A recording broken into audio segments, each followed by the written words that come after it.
What's good, y'all? Hope you guys have been doing well today. Today, our journey trackside starts in the crack of dawn on a weekday. What? For those of you who know me, I do not like going out on weekdays because I am in school.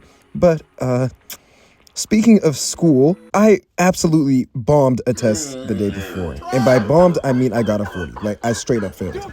So honestly, I came out here looking for therapy. I needed to come out to the happy place. So after waking up very early and going to the library just to get a little bit of work done, as soon as I detected that there was any sunlight coming, I made my way trackside. But before I even got to check the ATCS feed, I look up to see headlights. Gotta love Atlanta. And as this mystery train, which turned out to be an auto rack, starts riding the curve, I look closely at it and I realize, oh, that's a CMQ. Wow.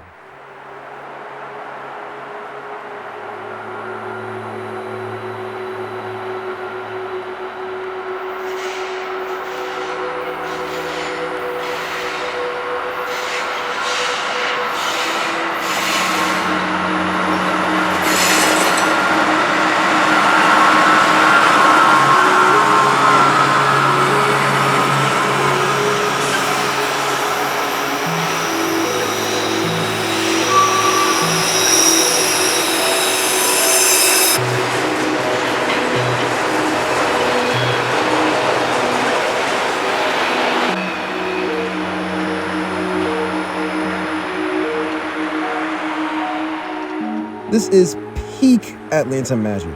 To come out trackside and within literally 3 minutes of me getting out here and not even looking for any updates or anything, I happen to be here at the exact moment that a CMQ unit, which there are only 2 of on the whole NS system, happens to come right by in front of me. Incredible. So right now, I'm thinking we're good, you know? The outing is doing what it needs to do. I'm feeling good. And after this train pass, I checked my phone to see that there was something lying through Hawaii, but I wanted to stay here just for a little bit, just to see if maybe something came on the CS6 side. Well, spoiler alert, nothing did come, and I ended up making a stop at the King Cloud Bridge to see the tail end of that train that was lying through Hawaii. So, in my curiosity, I decided to check the Hawaii cam just to see, what could have this possibly been. I'm sure it was nothing exceptional.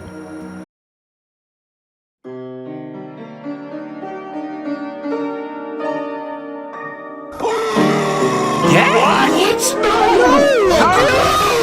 No! Bruh.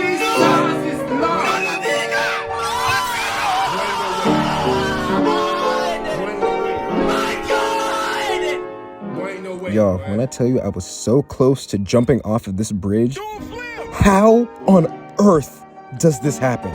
Look, y'all, peep, I've remarked on this before. Living in Atlanta and being in here for school, I've come to terms with the fact that I'm going to miss a lot of things. Military trains, heritage units, special moves, whatever. But if I'm already trackside, I have my camcorder out, and I could see on my phone that this train was coming.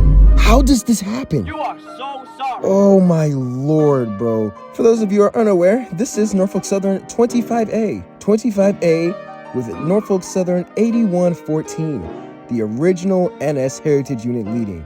A train that I had thought was coming yesterday, but nope, it decided to come by today. And despite seeing that it was lined, I somehow managed to miss it. To date on this channel, this has to be one of the worst L's I've taken. And this is easily one of the most heart-wrenching additions to the list of certified Atlanta tragic moments.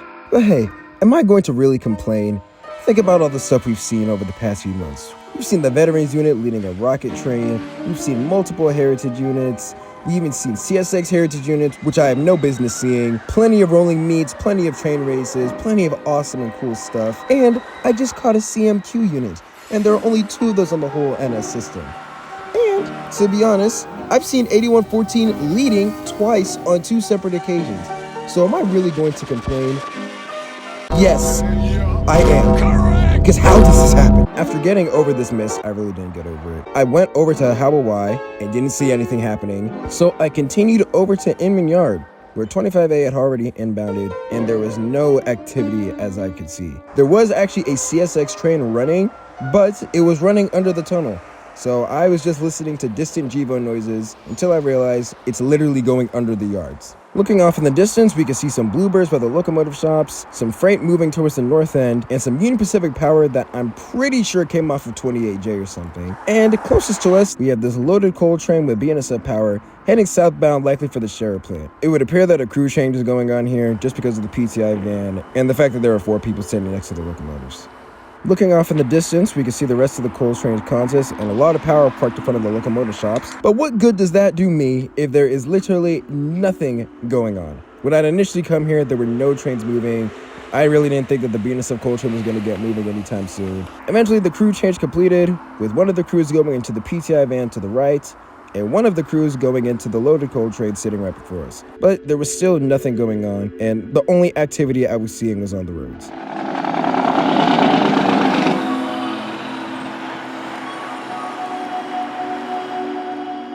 It appears the L's just don't stop, do they? Nope. And speaking of L's, as I was waiting for something to come up, look who I see off in the distance. Hey, what's kind of over there? Yes, my friends, that is Norfolk Southern 8114 from the 25A that I missed from my own ignorance. Look at it, just sitting there, mocking me, bro. Fortunately, shortly after 8114 appeared, finally, I started hearing something indicating action, with some distant GEVO rumbling off in the trees for the sight of blue CSX locomotives and YM3 paint started moving through the brush.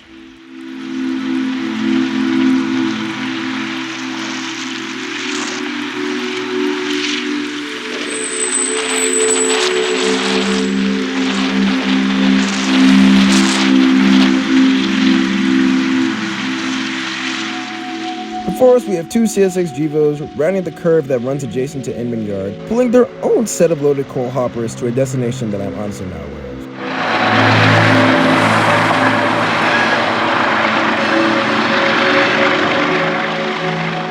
And as we have often seen in Inman Yard, as this train comes by, a random set of intermodal cars starts getting shunted around, adding a little bit of spice to the action that's starting to pop up here.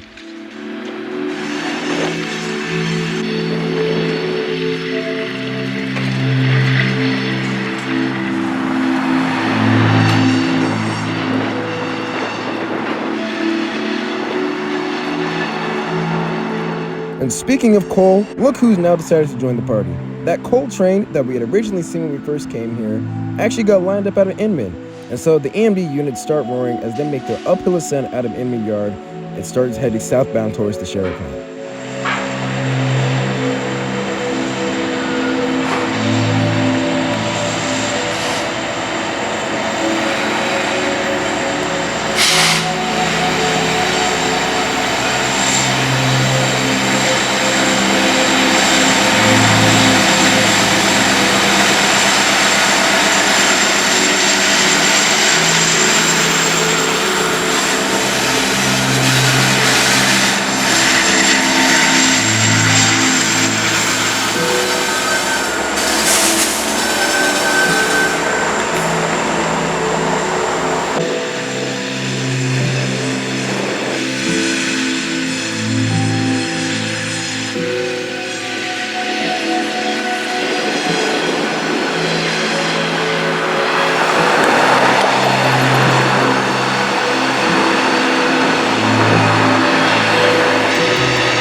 It truly is a sight to see 2 different coal trains going to 2 different spots in Atlanta of all places. Because as most of you know, the use of coal has been dying down tremendously over the past few years due to environmental pushes. And as a result, the volume of coal trains that are running across the United States has definitely declined.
an executive Mac. Nice. We've seen those before, but hey, I'm not complaining about getting to see another one. Also, this is not something I noticed while I was filming, but look closely at the windows of that glass unit on the coal train. Do you see that? Nope. Yes, those are yellow cages that are surrounding the windows, indicating that this train has probably been to Mexico. What do you mean by that? And I don't say that jokingly. They literally put cages around the windows just because people are always throwing rocks and stuff at the locomotives and breaking the windshields of these engines.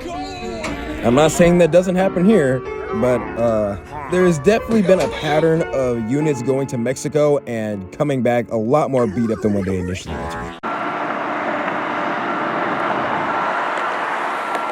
As this coal train continues to depart south, and with the CSX coal train already completely gone, I turned around to be jump scared by the sight of another manifest train heading south, Hello there. bypassing that local that we had seen pulling up as the coal train was departing Inman Yard. And as the Hannah Power gets closer, I am very pleasantly surprised to see that there is a SD70 ACU leading this train.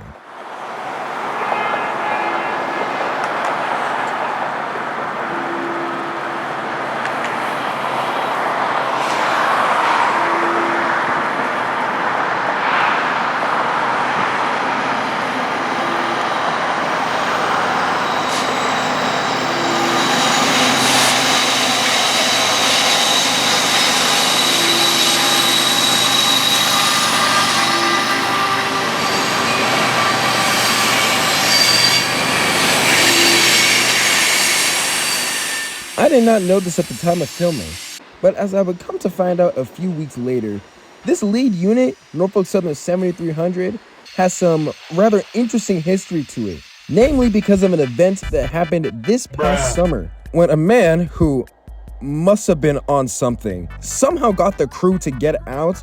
Laying on the tracks, started throwing rocks, busted the windows out of the engine, and is now climbed on top and is sitting on top of the engine. It's lit in here, huh? So the crew had to call 911 and basically try to track this man who was hiding in the cab. Bro was really just gooning in the nose waiting for the cops to find him. And they eventually did, took him out so that the crew could finally get on their way. It is a little comical though, because you would never think that all of that happened on this specific locomotive. The tales that a train could tell, bro.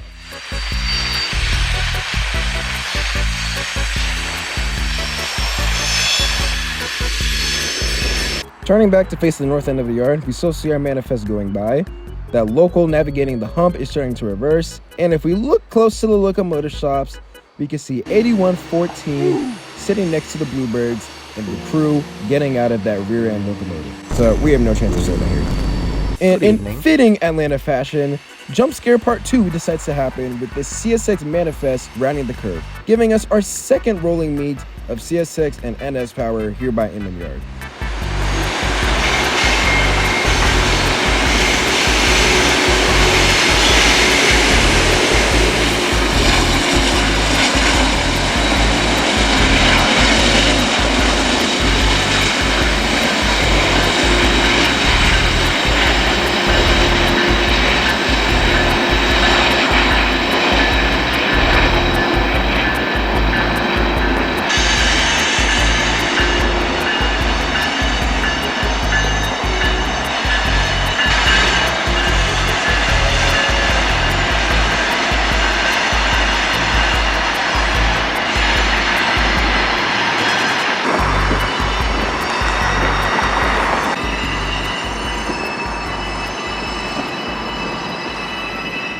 As the manifest train departs and the CSX manifest continues to roll in, Norfolk Southern 8114 continues to move around the shops, doing God knows what. At this point, I don't even care anymore. And another manifest with some eco units trailing decides to pop up. Our CSX manifest eventually comes to a halt, and that would conclude the mainline action that I would be seeing here at Inman Yard. After that CSX train stopped, there was nothing else lined, and besides some yard jobs that were going on with some of the slugs that are in Inman, I was not seeing any action. So I decided to leave and head over to Hawaii, where I was immediately greeted with the sight of some maintenance trucks navigating the space between the Norfolk Southern and CSX mainline, before looking to the right to see a solo CSX GEVO leading an intermodal train on the CSX side. Wow. This is only my second time seeing a CSX intermodal train here through Atlanta, because honestly, I didn't think that they ran any through here.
And shortly after that CSX manifest cleared, the CSX intermodal, I really don't know where this thing came from, starts to move towards the Tilford area. So I was not going to see it and I wasn't going to chase it. So I put my way over to the King Pop Bridge, where I'm going to be honest with y'all, I sold really bad. Because you see this train that is rolling in front of us?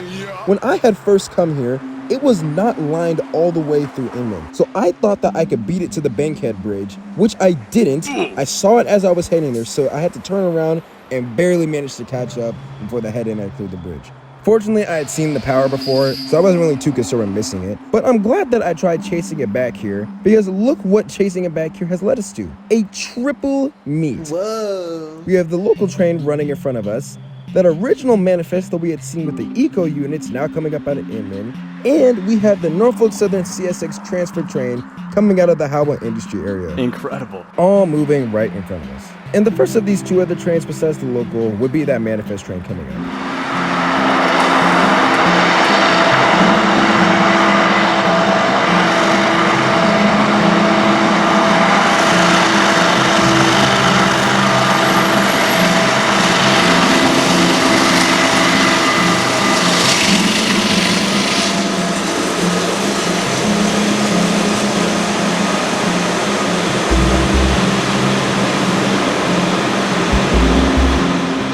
And just after the head end clears, the transfer train rounds the curve and takes the crossover to go from CSX tracks to Norfolk Southern tracks, demonstrating the partnership that these two competitors in the rail industry share. And there is more train action before us, because as we look towards the skyline, we can actually see the DPU of that manifest train that had been led by that ACU through Inman. That train was parked here, maybe for this other manifest to clear by, but regardless, I turn my attention back to the other side of the bridge, because that transfer train, being very nicely led with a quartet of standard cab Norfolk Southern EMDs, is slowly approaching us.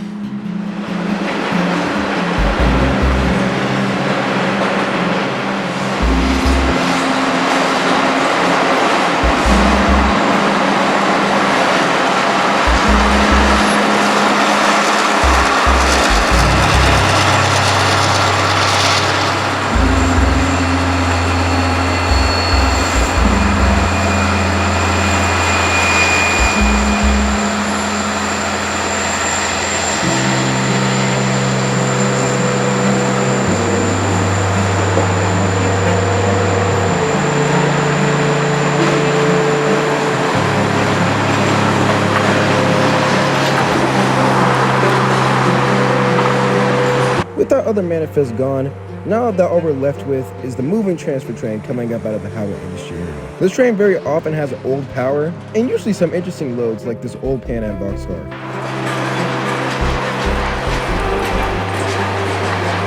This train is a result of CSX and Norfolk Southern interchanging different rolling stock, because sometimes there isn't a single railroad that can carry a car from point A to point B, from an industry to a specific customer. So railroads can exchange cars so that they get to wherever they need to get to. And in this case, this Norfolk Southern train is coming up out of the Howell Industry area on CSX trackage so that it can eventually reverse into Inman Yard so that some other train can pick it up and do whatever, or NS can do whatever they need to do with those cars.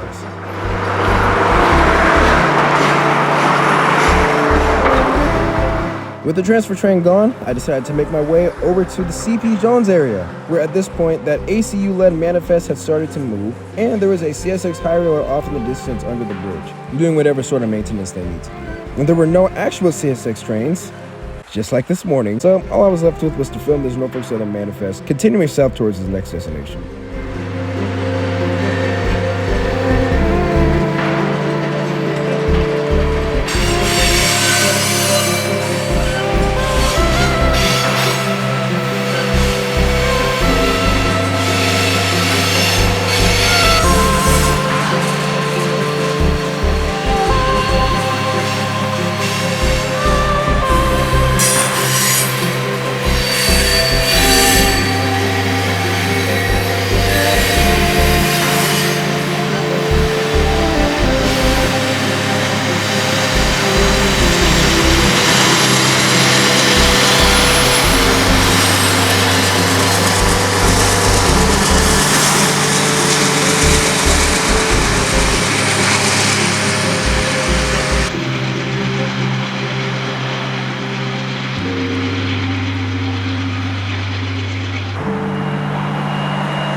After the manifest left and the high railer reversed, there was nothing really going on for a little bit, so I was just sitting here getting some homework done. Until, of course, Atlanta action started Atlanta actioning. Don't hold me to that English. With a little rush of mainline action. The first being of this northbound manifest coming by with a nice little power set on the front.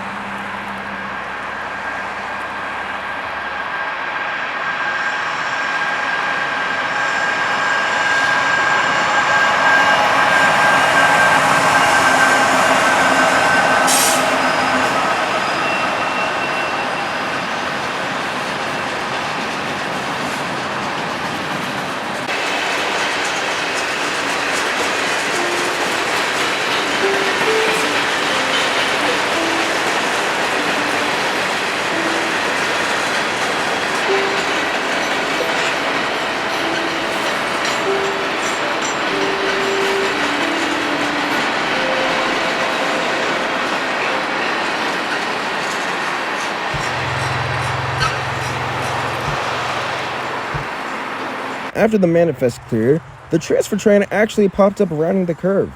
It would come up for a little bit, stop, before eventually reversing. I'm assuming back towards Amon Yard to drop off the load that it took from the CSX tracks. And as a reverse, yet another manifest train heading north came on the far track, actually preparing to meet a southbound Autorack train. So we'll be having a little rolling meet set for us to come soon.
Being a southbound Autorack train, these Autoracks are indeed loaded. And if you look closely through the grates, you could actually see the automobiles that are sitting on racks inside this train car, hence the name Autorack. Nice. And as this train was stopping, it was blocking all of the other Norfolk Southern tracks. So I elected to go over to the bridge next to the bankhead remains to see whatever new mainline action I'd find. Where we'll come to find that first manifest that we had seen with the M-2 leading, the tail end of that Autorack train, and another manifest coming up in between these two, and a rather poor display of videography on my part.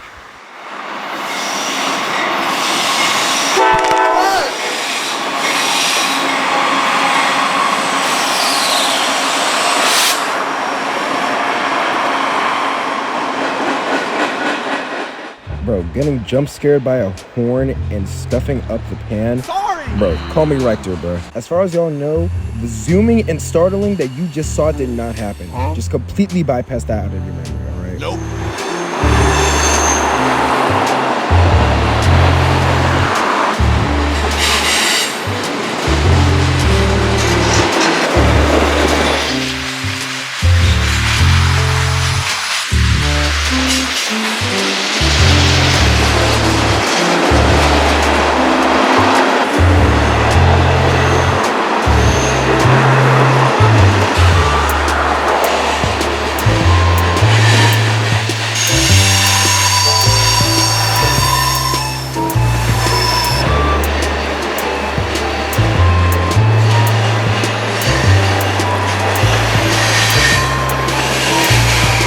this train leaving, I only saw one more indication of anything being lined through here. And with that outrageous zoom job that I just had, I did not want that to happen again. So I legit spent like 3 to 5 minutes just practicing pans. Getting back into my element, if y'all know what I'm saying.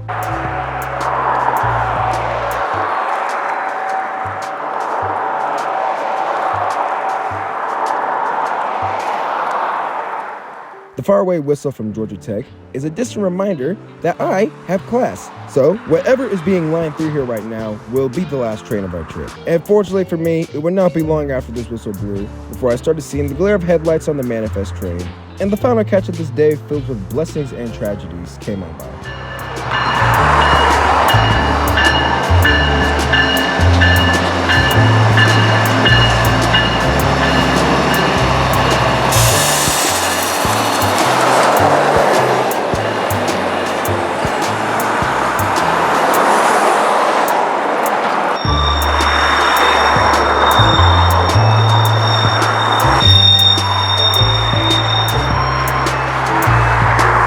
And of course, this midget of a train stopped.